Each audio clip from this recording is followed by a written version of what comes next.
What's up, Fort Worth family? It's the kid, Big Boss Fable, FortWorthFabian. I'm back with a reaction video, and we're reacting to a Queen interview titled Miracle Express from 1989, man. So it's an interview on the Miracle Express with Brian May, Roger Taylor, John Deacon. I'm not positive if Freddie is included.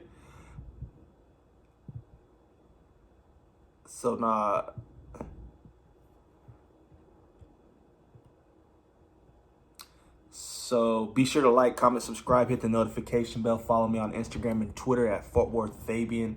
It's the road to 10K, man. Let's get there as soon as possible. I got more Queen content for you, man. Please be sure to, if you're in any Queen forums, drop my channel in any Queen forum, recommend me to other Queen fans that watch Queen content. This channel is filled with Queen content. You can see the Queen playlist in the description below. With that being said, I've been doing a lot of Queen interviews. I'm excited for this one, man. Let's get right into it. I may do this in a part. I'm going to do this in a two-part. This is a 25-minute interview. I'm going to do a two-part. So I'm going to pause it probably halfway through the video to complete it in a second part that should follow up right after this video. So be sure to stay in tune, man.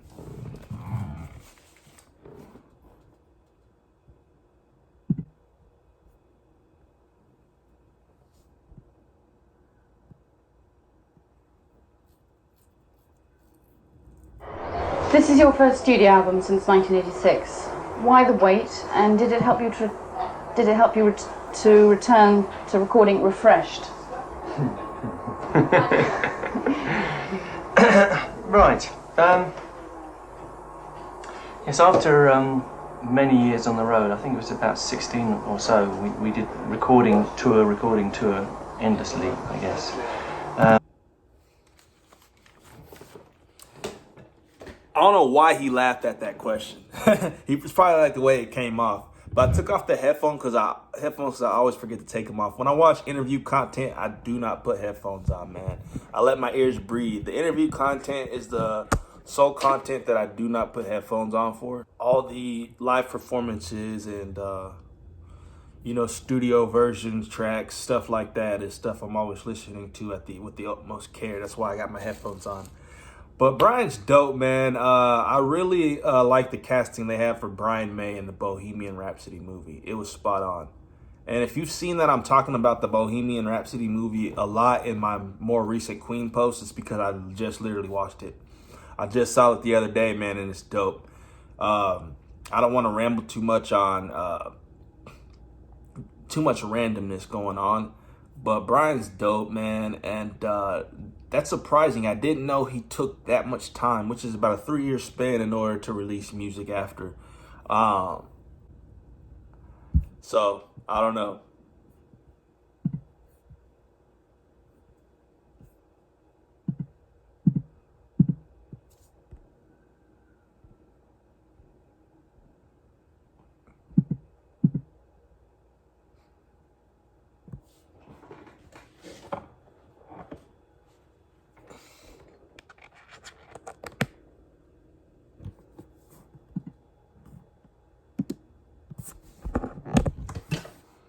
Stadiums, we said.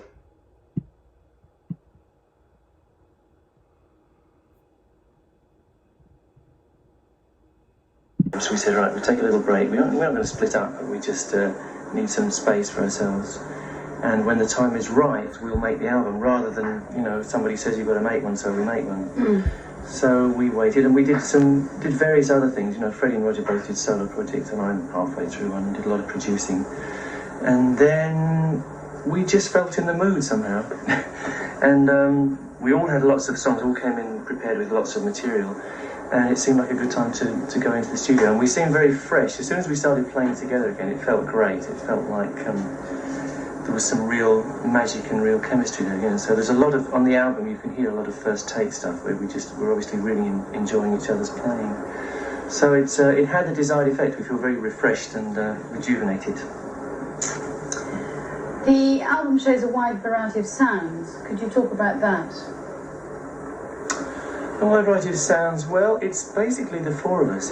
There's if we ever deviated from that, then we certainly came back to it. You know, it's just the four of us on the record, and there's guitars, bass, drums, and vocals.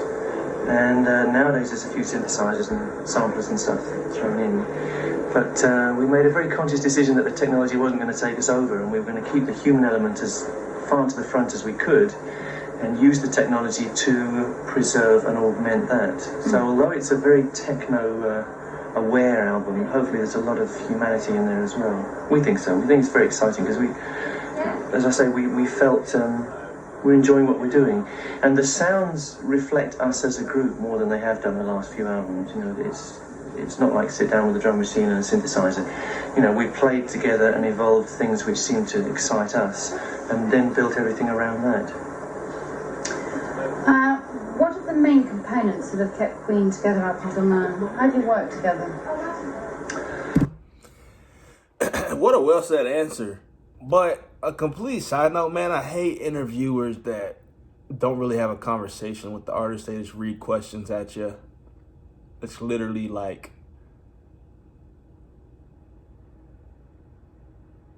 an interview. You know what I mean? It's literally like a job interview. That's the difference. I feel like when you're interviewing artists and like famous people and interesting people of the world for documentation, for fans in the world to see, it should be a way more in-depth conversation, like a conversation, not an interview. A job interview is like, tell me about a time where, tell me about all the skills you have. And then you got to list off what you got to say. You know what I mean? Like, it's not a conversation. You know, I feel like interviews need to be like that, bro. Especially if you're sitting down with important people, make it like worthwhile. Don't just drill questions at them. And I don't know, some interviewers know how to have a conversation. That's why a lot of artists don't like interviews, because all the media people ask the same questions. They don't do research. They don't really try to take time to, you know, have a thought-provoking conversation, man. It's very democratic. We work. I think I'd put the question in the answer. That's all right. That's right. Queen is, I suppose, a very democratic organisation. So the ideas come from all four of us separately at different times and in different ways, but there's always a very major sifting process goes on. And we made a very important decision at the beginning of this album, which perhaps we should have made 15 years ago, I don't know. But we said that everything that came out on this album would be credited to the four of us, so it would be written by Queen rather than by Brian, Freddie. Nice, bro. And that's crazy because they specifically put that in the Bohemian Rhapsody movie where they got back together and it was just like everything's Queen.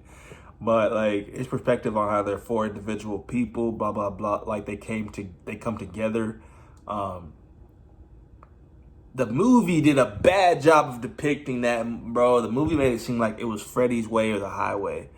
And I had to talk about this in my live stream, and a lot of people were kind of mentioning that as well.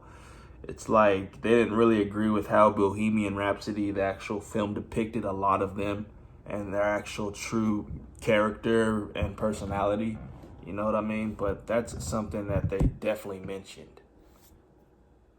Written by Queen versus written by Roger Taylor. You know what I'm saying? Like, that's dope. It made a huge difference to how we worked in the studio. I think we all felt very, instead of just being possessive about our own stuff, we got possessive about everything, and no one would leave everything alone. No one would leave anything alone, and that's a very healthy situation. You know, everybody argues over every note. That's a great. And at the end of it, you have something which I think reflects us as a band much more than we have done in previous times. It also helps after the event, because when you finished your album and it comes down to choosing singles and things, it's hard not to be possessive there. So now we could be completely dispassionate. All the songs were written by all of us, and we can be very very logical about how to put them out and how to treat them, how to do the videos, all the stuff, all the spin-offs. You know. Here's a question that's particularly pertinent for you. Do you realise that many of today's bands list your band as a major influence? Was there a particular incident that drove this point home to you? Yes, I think, yes, I know a lot of groups now quote us as a major influence. I think things go around in circles. It's rather strange, because I think a few years ago no one would have said that, you know. But there's some competition out there. But I think particularly in America, there's a whole stream of rock music which has us at one of its roots. Probably us and Aerosmith and I suppose the Who and the Stones and all those sort of things. But Queen is definitely something which is talked about now as a style, which I guess a lot of the new groups feed off. I think that's a very nice thing though, because people start where we left off, and happily we're still in a position to start where we left off. So we feel like we're still out there. Sorry, I gotta say this real quick, man. It's funny how like artists, when they come in, they have people they idolize or look up to or draw sound from or style from. They mention the Beatles a lot. And I think Led Zeppelin at one point. But it's crazy. I don't know how that feels, you know what I mean? But it's crazy to think about you as an artist coming up. You make it big, you hit it off, and as a kid, you was always looking up to such and such, so-and-so. 10, 20 years down the line, you've been in the game 20 plus years, let's say, and you're a staple in music. You're a guy that set a standard, and a different generation credits you as a person who inspired them. Doesn't that blow your mind to think that like Brian came up inspired by the Beatles? Like he was just playing, doing his thing, and now he blew up. They're Queen, they're legendary. And now like, I just kind of wonder what artists think about that at times. Like that's a question I would ask an artist. That's a kind of a good question. It's like, but I would ask it more depth. Do you really like, how is it to reminisce on your early days? And like the groups you actually looked up to and idolized, to see that you've become one of those people younger kids look up to. Does that hit you? And how does that feel? Like, do you really think about the impact and the difference that you're making in people's lives? It's just a crazy feeling. I can only imagine how you see that as an artist. You know what I mean? Those are kind of questions I would ask, man. Like, it's just, that stuff blows my mind, bro. But it could be any one of us, man. I always pray and I always, hope and ask God to grant me, blessing in a dream like that. I've always wanted to be put, in a place where I could help influence others, encourage others, and motivate others. You know what I mean? Like, music is powerful, though. Super. Should we just... Simple question, yeah. Hang on a second, Roxy. Do you want to do Roger after or what? Well, if it's not going to interrupt the actual video filming, we could do Roger later on. Or we can do Roger now, doesn't matter. If we got time. If Rudy and Hannah say we've got time, then that'd be great. What would it be now, Brian? 5 minutes? 3 minutes. 3 minutes. You ready, Dave? One fine time here. Yeah. I could add one thing to that if you like. Can I add one thing? Because I like the Joe Perry thing. Is this for England or all over? This is for all over. Okay, yeah. America, the world. Yeah. Okay. Let me add something. Yeah. I had a great moment with Joe Perry from Aerosmith. Really, I was in a very depressed state because things were going very wrong in my life, and I sort of felt that maybe the group was slipping away as well. It's my side. Alright, I'll start it again though, shall I? Right, so you want to cut in the middle too? How y'all gonna cut that, man? Does it look okay? You alright? Ready, Dave? Yep. Okay. I'll try and make this concise because I tend to ramble on too much. Maybe I should say this was... Oh, I'll do it. You're up, sorry. You're rolling. Yeah. Yeah, there was a major turning point in my life when I went to see Aerosmith not too long ago. I think about 6 months ago, in fact, in the States. And they're old friends of ours, and have very similar background, except they come from a different place. They were slogging around the Midwest America when we were slogging around England and Europe, I guess. Anyway, to cut a long story short, went to see them, and after a long period of not doing very much, they were back on top, and it was great to see. And I talked to Joe Perry afterwards and said, it's great to see that. And at the time, I was very depressed, and I think, most of my life was a problem. And I also thought maybe the group was slipping away, and I said, probably if Queen came to America at this point, we couldn't get arrested. And he said, well, it was the same for us. He said, 3 or 4 years ago, there was no chance. And Joe said 3 or 4 years ago, he had a suitcase and a guitar, and that's about all in the world, after being a big megastar. Anyway, to cut a long story short again, I'm rambling on too much. He said, there comes a time, you reach the bottom, and then there's only a way back up.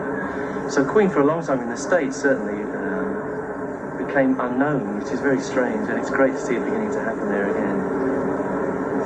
Great. Sorry, that was very untogether. You probably won't That's even fine. use that. No, there's some Now- bits in there, right? One last question. What are you going to say? What do you want people to know about the miracle?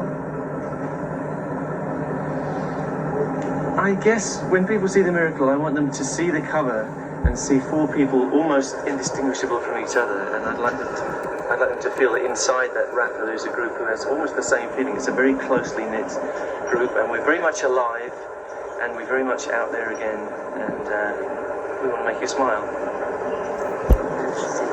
No pun intended. To the previous band, Smile. This is your first studio album since 1986. Why the wait? Attaboy, John. Return to recording refreshed. Well, that's a three-part question. The wait from 1986, I think, really was after we did the tour in 1986, which was a very big European tour. We were all absolutely exhausted and shattered, and basically we didn't want to really work together or see each other for a while. So it took that took at least a year to a year and a half. And then towards the end of that second year, we sort of met up, and Freddie suggested, I think it was Freddie, perhaps we'd try a little time in the studio. And from then on, with the third year was spent making the album. So in a way, it was a 2-year gap to us rather than 3 years. And what was this? I've forgotten the second part of the question already. Did it help you to return to the studios feeling refreshed? Yes. Yes. Yes, it did help us to. We were refreshed for having 2 years off. It did help in a way, and playing live together felt nice.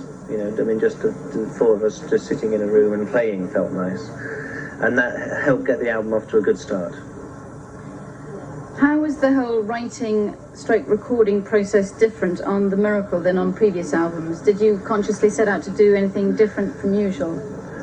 Well, we did in a way. The first few weeks of the recording, we did a lot of live material. A lot of songs, ideas came up, some jamming.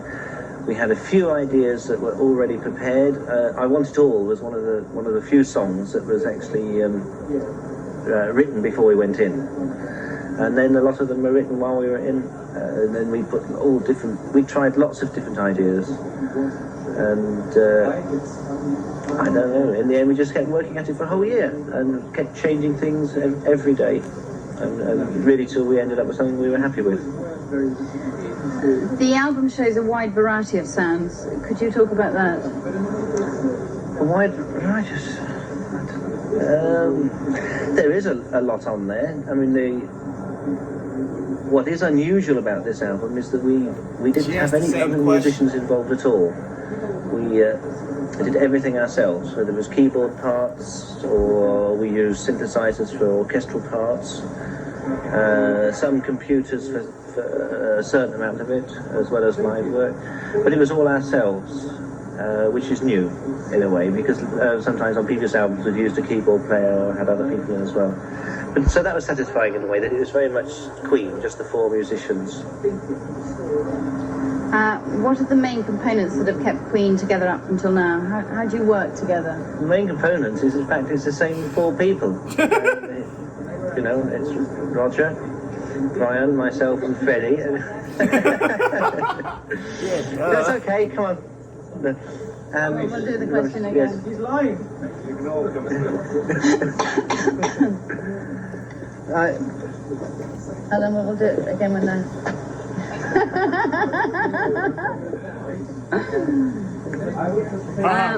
What are the main components that have kept Queen together up until now? How do you work together? It's the same four people, really. I mean, of course we fall out. We have patches where we don't want to see each other, but we seem to be able to get over it. And if we take time off and keep, in a way now it's embarrassing to say, but it is 18 years since I first met the other three. I mean, they were actually formed together and had the band Queen, and I think they had one or two other bass players. But that is 18 years ago, which is a long time. But that, I think, is the secret in a way. The personality-wise, everybody knows each other, and we can actually understand each other. You know, so even if they're having a tantrum or a moody or whatever, we are, in a way, we understand each other, so we can actually live with each other when we do work together. Should we wait for this train to get out? Is he? Oh, that's a diesel now. So there you have it. That's the first part. I'm going to end it right there. 13 minutes into the video. That's part 1. Miracle Express Queen interview, man. Miracle Express. So it's their 13th studio album from what I've saw. That's crazy, man. Especially to him speaking about the 18 years they've had a friendship. It's a beauty to see a group stay together. It's wondrous, man. It rarely happens. You'll rarely see that happen. Groups that stay together like that. 18 years, though. It's awesome that they're able to, you know, retract. You know, after they extract, they retract. You know what I'm saying? Like, they can take the time off. They can get back together. Some bands, it's just like, it quits. You know? We never recoup. That's awesome, though, man. I just have a lot of admiration for them. Like, it's only growing, you know. It's dope, man. And I'm sure I'd feel this way about a lot of other artists. But they aren't the artists that I started doing the Queen reactions on my channel for. Queen is. So I'm already, you know, I'm knee deep now. So like, comment, subscribe. Let me know y'all's thoughts in the comment section below. We're on the road to 10K. Subscribe. Be sure to follow part 2, which is coming up. It should be the next upload right up after this. So watch that one and engage with it as well. We'll catch you guys on that video. Peace.